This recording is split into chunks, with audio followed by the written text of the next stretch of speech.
Welcome to the Shema podcast, the podcast for the perplexed, where Torah insights intertwined through personal stories as well as interviews with leading Torah scholars demonstrate the empowering qualities of Torah and mitzvot. For more great Torah learning through Torch, the Torah Outreach Center of Houston, go to torchweb.org. Now to the show. Welcome back, my friends, to another episode of the Shema podcast. As we are approaching Rosh Hashanah, I want to share with you this powerful teaching I learned from Rabbi Nachman in his Likutei Moharan. And it is about how to wield the sword of prayer. And he lays out very step by step on how to do this. But before we get into his teachings, there's something we need to understand that our prayers do matter. And they have a major impact on the world around us. Now, if you look at the name of Hashem, the name that we're referring to when we say Hashem, which means the name, it is the Hebrew letters Yod, and then Hey, and then a Vav, and then a Hey. And it's a name we don't pronounce because we don't have the vowels presented to us in the Torah how to do so. And if someone did know how to pronounce it correctly, they're forbidden from doing so in our generation. It'd be like someone plugging a lamp directly into a nuclear power plant. It just could not hold that level of power. Not in our generation. That is something that, from what I understand, Mashiach will know how to do. But when you look at those letters, and this is something I learned from Rabbi Cohen, is that the first letter, the Yud, if you're not familiar with the Hebrew letters, that small little squiggly line, that represents thought, inspiration, the origins of an idea. And the second letter is a Hey, which is on the left, a straight line, a line going horizontal above it with a gap in between, and then curving around and forming the right side of the letter with an opening underneath, which reflects and looks like a house, which is sort of what it is. Because basically what we've gotten to so far is that we have ideas that come into our mind, and then they enter into the realm of Yetzir, of formation, that dimension where all our ideas are really taking place. And then that Vav represents those ideas coming into the world of Asira, the world of action where we reside, and coming into that second Hey. So basically what you have is this name of God, which represents thought manifest. And when we say we are in the image of God, this is the whole idea, is that we are doing the same. We have that same ability. Matter of fact, if you take the letters, and so instead of going left to right, and put them one on top of each other, a Yud on top with a Hey underneath it, and then a Vav, and then the second Hey, what you have is a head, two arms, a torso, and two legs. So this is why Hashem created us in his image, to be able to thought manifest. And of course, it's a power that people can use and derive their source from the Sitra Achra, the source of evil, and bring about those type of negative things into the world as well. But we're Jews. We're trying to align ourselves to the Almighty, fulfill his will. But this is what he empowered us to do as his co-creators. Okay. So let's get into this Rabbi Nachman teaching, and it's going to involve a little Kabbalah for those of you who are not familiar with it, but simple ideas, so stay with me. But when you think about how someone wields a sword with the most power, they lift it above their head. I'm sorry to share this with you, but I'm bringing into my memory this cartoon I used to watch in the early 80s when I was a kid, He-Man, where he would hold the sword above his head and say, I have the power. And he would transform to He-Man, which is, his clothes would change to where he'd have, I think, a fur-covered vest, a fur Speedo, and fur boots. And horrible image to have in your head. But then I think when he said, I have the power, I don't know if it was the sword or the steroid shots that he was injecting to himself because he was this extremely buff guy. But sorry to put that image in your head. It's what I had just now.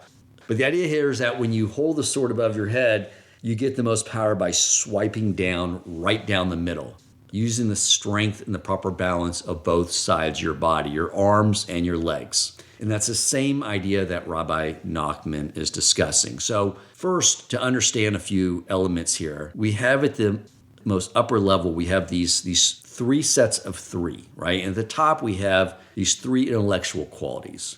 And everything has a masculine and a feminine aspect to themselves. And properly balanced, they give birth to the spiritual energy that's between them. So, for instance, on the right side of the intellectual qualities, we have Chachma, that idea. On the left side, we have Bina. So when Chachma, which is masculine, joins with Bina, which is feminine, which is understanding. So you have wisdom, understanding, it gives birth to Daas, knowledge. And one of the things Rabbi Nachman talks about to strengthen our Daas, our knowledge, is several things that we must do in order to properly wield this sword of prayer. One he says is that when we're studying Torah, we must verbalize it, which makes sense because how else do those holy ideas of Torah enter into this world? You know, when I was a kid growing up learning how to read, I remember my mother and teachers telling me to stop reading out loud, learn how to read internally in your mind. And then they would see me moving my lips, and they would tell me, don't move your lips, just read the words in your mind. And then when you go to a library, I don't know if people go to libraries anymore, but when I was a kid, you go to a library and the librarian is telling everyone, shh, be quiet. It was the librarian wanted total silence in the library. However, that's not the case when you go to a place of Torah study. You go into yeshiva or kollel or somewhere people are studying Torah, it's very loud. Why? Because even if someone's not studying with a partner, the people studying by themselves are reading those words out loud. Because to get those Torah ideas from the world of Yetzirah into our world requires taking our ruach, our breath, and verbalizing it and creating those vibrations into the world. You know, I hear all the time, and it confused me at first when someone would say, Rabbi so-and-so brought down this idea. What do you mean brought down? And the idea that I learned is that when a scholar brings down a new Torah idea, an extrapolation of previous ideas, and generates a new idea, and he verbalizes it, whether or not he's even sitting by himself, those ideas are now in the world. And that's why you may see a non-Jew on the other side of the planet years later come upon this same idea themselves, because that tzaddik brought it into this world. So that's one. When you're learning Torah, verbalize the words out loud. And the second thing Rabbi Nachman discusses is that when you're studying Torah, you must have the intention of implementing those ideas. So, as an example, and I know many of you who have reached out to me are just new in your observance, and so something, let's say, like Shabbos is not something that's in the near time horizon for you. That's fine. Granted, you know, we make Shabbos out to be this huge deal. Logically, we know it's not. It's anyone who experiences Shabbos for the first time says that was the most relaxing time of my life. It looks so overwhelming, but yet, as we've discussed before, the Yetzirah makes it a very big deal because that's beachhead. The Yetzirah does not want to let go of. So, back to my original point, if you're studying Torah and you see a verse discussing, for instance, about not lighting fire on Shabbos, and you know you're going to hop in your car and light a gazillion fires, you know, this upcoming Shabbos, let that go and just focus on, it is my intention to one day fulfill this mitzvah by avoiding this negative mitzvah of lighting fires on Shabbos. And you can ask Hashem, please create the path for me for one day being able to fulfill this mitzvah. But the point is, whatever you're reading, you must have the intention that you are going to implement that idea at some point in your future. I've seen so many Jews who are intellectuals and who have studied Torah for years without ever having the intention of applying any of it and fulfilling any of the mitzvos, which is a shame. Their Yetzirah has them trapped in pride and is not allowing them to come to the conclusion that everything they're reading is something they should be doing, even though they've been through the Torah, the Chumash, multiple times and nowhere have seen a verse that says that Hashem created Jewish denominations and told certain Jewish denominations to not keep these mitzvos, that the Yetzirah is blocking them from doing that. But for us, we know, like, even if we're not able to fulfill these mitzvos right now, and we're taking the proper baby steps, but continual baby steps every day to move towards fulfilling them all, just make sure that when you learn those, that you have that intention that one day you will be fulfilling it. So that's that top three quadrant. Again, wisdom, coupling with Bina, creating Daas. We bring Daas in the world by studying with the intention of fulfilling what we're learning and verbalizing those words out loud. So again, now we've centered our intellectual properties, that first pathway, that sort of prayer is going to go through. And the next is chesed, kindness, Gevurah, judgment. And in the middle is Tiferes, compassion. And this corresponds with the heart. So we've discussed this idea before, that the whole idea is that kindness, which is masculine, by going into Gevurah and channeling it and forming it in the proper balance, creates compassion. And that balance is not a set absolute terms. It's relative based off who you're interacting with. So for example, as I believe I've used this before, if a crack addict comes to you and says, please give me some of your tzedakah, I need to get another fix, the compassionate thing would not be to give freely and show kindness, because you would end up probably killing the person. So you would hold back from your tzedakah and maybe give in a different way by pleading with them to allow you to take them to a recovery center. But what Rabbi Nachman talks about, this whole idea of balancing out kindness and judgment and bringing it to the right level for Tiferes, is tzedakah. That is the manifestation of all this. And this is something that, of course, we all know that tzedakah, the translation, is not charity, it's justice. And so we need to know that when we give tzedakah, that we are keeping accurate accounting of every dollar that comes in, and we're making sure that 10% of it goes out. However, it must go to true causes that are worthy of Hashem's tzedakah. For one, spreading Torah wisdom, whether it's kiruv organizations like Torch, or yeshivas, or places that are supporting Torah scholarship, or it's the needy. And we work within concentric circles of first providing for the needy of our fellow Jews in our local area, and then in Israel. Now, this is something I realized early on I was not doing properly. And what I mean by that was I was giving to organizations that were doing the opposite of supporting Torah values. It was horrifying to learn this, that when you give to organizations that do the opposite of spreading Torah values, then not only does it not count as tzedakah, it counts against you, because you basically have helped finance with Hashem's money blasphemy and people doing the opposite of Hashem's will.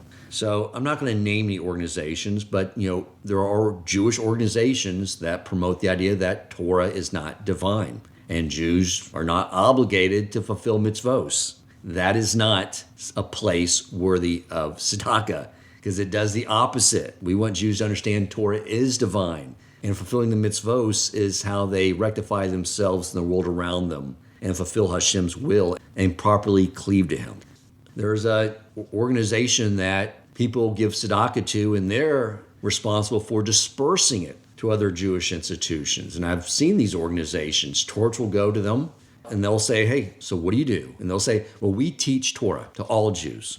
And they'll be like, okay, well, we'll get back to you. And I've seen that same organization, when someone came to them and said, hey, we would like some money because we would like to put together a group to march in a gay pride parade. They were opening up their checkbook and writing checks before they finished explaining everything they were going to do.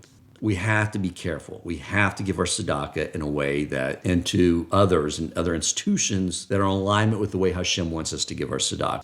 So that's step 2, is the proper balance of chesed, kindness, gevurah, judgment, balancing it properly for Tiferes, which is beauty or compassion. It's how we give our tzedakah. So now we've gotten the sword down to that middle level. The third, bottom 3, is we have on the right side, we have nitzach, which means victory or endurance. And on the left side is hod, which I've seen translated as splendor. And in the middle, we have Yesod, which means foundation. So let's break apart these ideas now. And these are something I struggled with for a while, because when you start at the middle Tiferes, the middle energy of Yesod, what it corresponds with is the sex organ. And as we've discussed before, one of the most important covenants with our Creator is for a male to keep his bris milah, to get the bris milah when he's an infant on his 8th day, but to keep it through sexual purity. I've discussed this idea in my episode I did early on, the Holy Bris, a very humiliating episode to do. But I knew it was so important. I knew so many Jews did not know what bris milah was. That was more than just a circumcision. I felt I had to do this episode, but the benefit I could provide was by sharing that if someone didn't know this and they were not keeping their bris, that I'd been there and I'd gone through the great challenge of reclaiming my bris. And I relaunched it just recently, and it was painful for me to do, to put it back out there again. But I'm glad I did, because a lot of people reached out to me who weren't aware of this, who didn't catch that much earlier episode in the origins of this podcast. And I'll probably begrudgingly release it again at some point in the future, just to make sure it sort of stays in that more recent podcast, so Jews have not been exposed to this very important mitzvah, do so.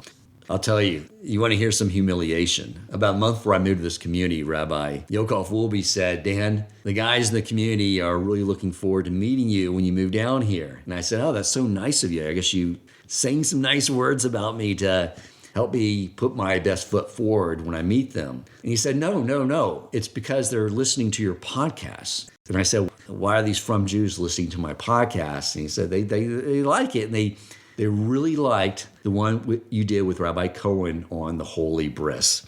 And I was like, are you telling me that my first impression with these holy people is that podcast? Where I disclosed that my favorite character in The Little Rascals used to be Spanky. This is fantastic. Oh, I can't wait. Really great way for me to put my best foot forward with all these people. But again, a sacrifice I'm willing to make for my fellow Jews. I never really could understand this whole idea of how does nitzak, victory, and hod, splendor, fit into the equation of balancing out to create Yesod, this foundation of our bris milah. And this is what I've gathered here, is that this idea of nitzak, it's victory or endurance, is, when you reach a new level of understanding or fulfilling a mitzvot or something you've been working on. One of the things that can happen, as we discussed before, the Yetzer Hara, one of its tactics is it gets you to sin, and then it tells you you're a worthless piece of what, so you might as well give up. And it gets you depressed, God forbid, and you stop trying. That's one tactic. The other tactic it uses is when you have a victory, when you achieved something great, whether it's getting knowledge or helping perfect maybe a midot where you've gotten rid of anger or all these things, what can happen is the Yetzer Hara will say on the other end of his equation, his tactics is, wow, you are amazing. You are such a tzaddik. You're incredible. And guess what? You become full of pride, full of arrogance. He increases the chametz in the bread. And what happens when we become prideful, arrogant?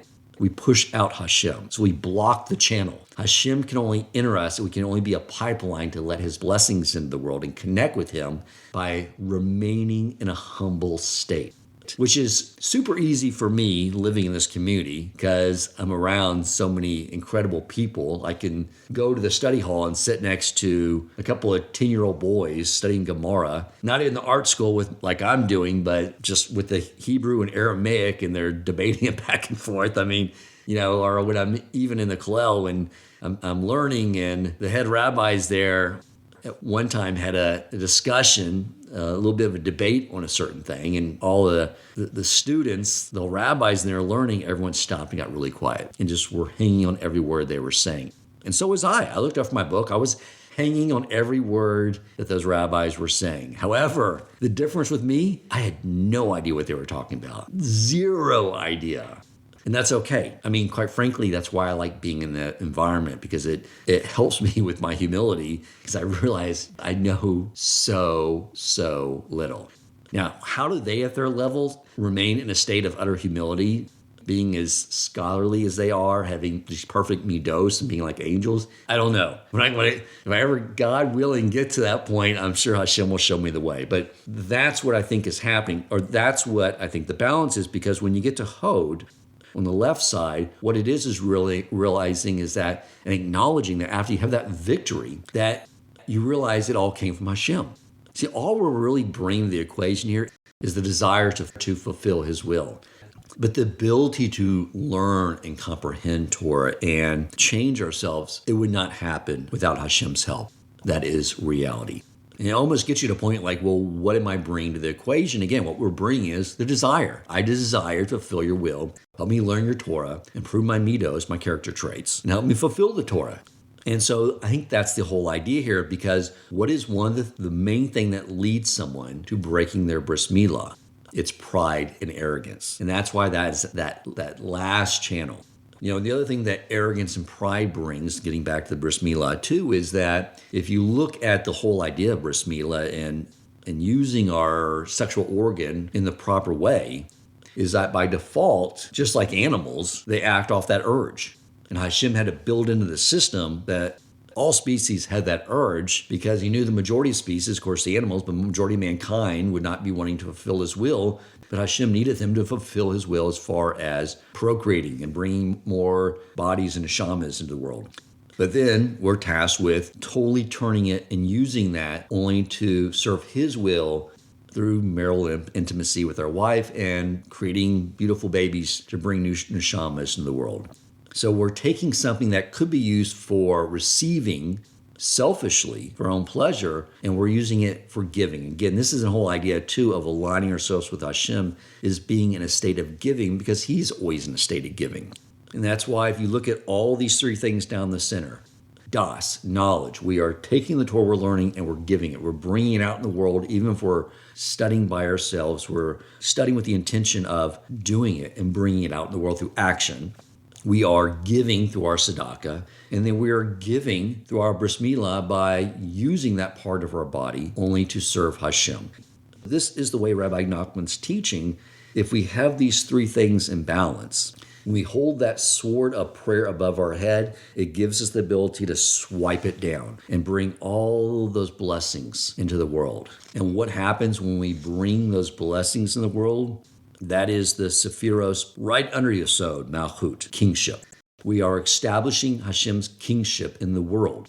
We're bringing everything down from inspiration, ideas, to our giving, and we're bringing everything through that pipeline. If you sort of just think of those Tiferes, those energies in the middle of our body, the Daas, Tiferes, Yesod, when we align those things, we're creating a pipeline, and we're bringing it all into Malchut, which is this world. And as we approach Rosh Hashanah, which is all about establishing Hashem's kingship here, I hope you can use this Rabbi Nachman teaching to bring all the blessings that you, my friends, deserve, material, spiritual, bring them into the world for you, your loved ones.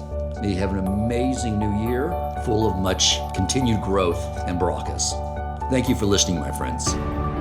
If you enjoyed this episode, please consider supporting Torch so they can continue to spread Torah wisdom to the world by making a donation at torchweb.org and clicking donate in the top right corner of the page.